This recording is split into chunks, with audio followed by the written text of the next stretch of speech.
আমি আমার ভাড়া বাড়ি থেকেই আজকের একটা সকাল তোমাদের সাথে শেয়ার করব।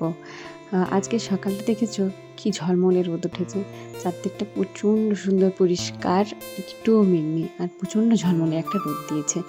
তো এখন ওই সকাল 7:10-15 হবে। এখন থেকেই আমি তোমাদের সাথে আমার এই ব্লগটা শেয়ার করছি। এখন আমার সকালের মোটামুটি যা বাসি কাজ থাকে সেগুলো সব হয়ে গেছে।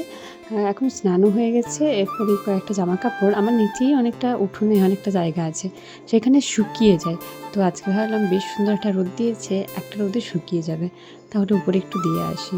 সেই করেই উপরে আজকে জামা কাপড়। আসলে কি হয় বলো তো, নিচে না এক রোদে জামা কাপড়গুলো শুকোতে চায় না, বেশিক্ষণ রোদ থাকে না। এই নয়নতারা গাছটা দেখছো না, এটা না মাটিতে নয়, একটা দেয়ালের উপরে উঠেছে। মানে দেয়ালের একটা ফাটল আছে, সেই ফাটল দিয়ে। আসলে আমি যে বাড়িটায় থাকি সেটা অনেক পুরোনো দিনের একটা বাড়ি। কত বছর হবে ঠিক বলতে পারবো না, কিন্তু বাড়িটা বেশ পুরোনো, ভেঙে ভেঙে পড়ছে।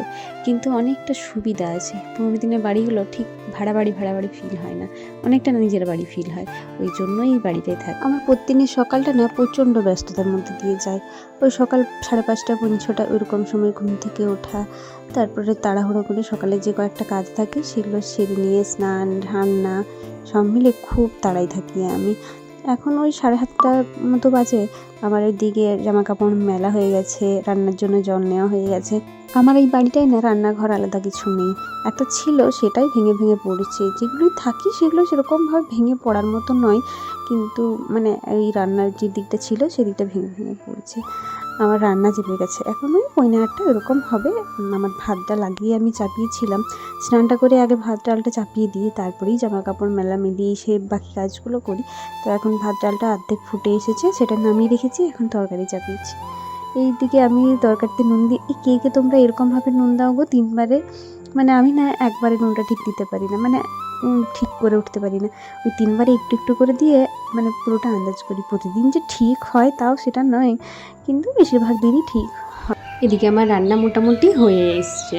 আমি জানো প্রতিদিন শিলনোড়াতেই মশলা বাটি। হ্যাঁ, কোনো দিন হয়তো খুব তাড়া থাকলে সেদিন মিক্সার মেশিনে বাটি, কিন্তু বেশিরভাগ দিনই শিলনোড়াতে বাটি। কে শিলনোড়াতে মশলা বাটো একবার বলবে তো আমাকে। আর এইদিকে দেখো আমার আমি লাউয়ের তরকারি করলাম, সেটা হয়ে গেছে, ডাল হয়ে গেছে। এদিকে মাছ করছি আজকে, জানো আমার পছন্দের মাছ করছি, মোরলা। আর তার সাথে বাবুর 2 পিস পেটির পিস, ও তো মোরল মাছ খেতে পারে না, পেটির 2টা পিস দিয়ে দিয়েছি। এদিকে আমার রান্না হয়ে গেছে, বাবুকে ঘুম থেকে তুলে ব্রাশ ট্রাশ করিয়ে দিয়েছি। আর সেই মধ্যে দেখি মেঘ অন্ধকার করে এসছে, ঘুরি বৃষ্টি। যদিও আমি জামা কাপড়গুলো তুলেই নিতাম, কারণ আমাকে ওই বাইরে যেতে হবে, ওই জন্য জামা কাপড়গুলো রোজ তুলেই দিয়ে যায়। এর মধ্যে মেঘটা অন্ধকার করে ঘুরি বৃষ্টি পড়তে শুরু করেছে। আজকের ভিডিওটা এই পর্যন্তই। কেমন লাগলো জানিও, ভালো লাগলে লাইক কমেন্ট শেয়ার করে দিও।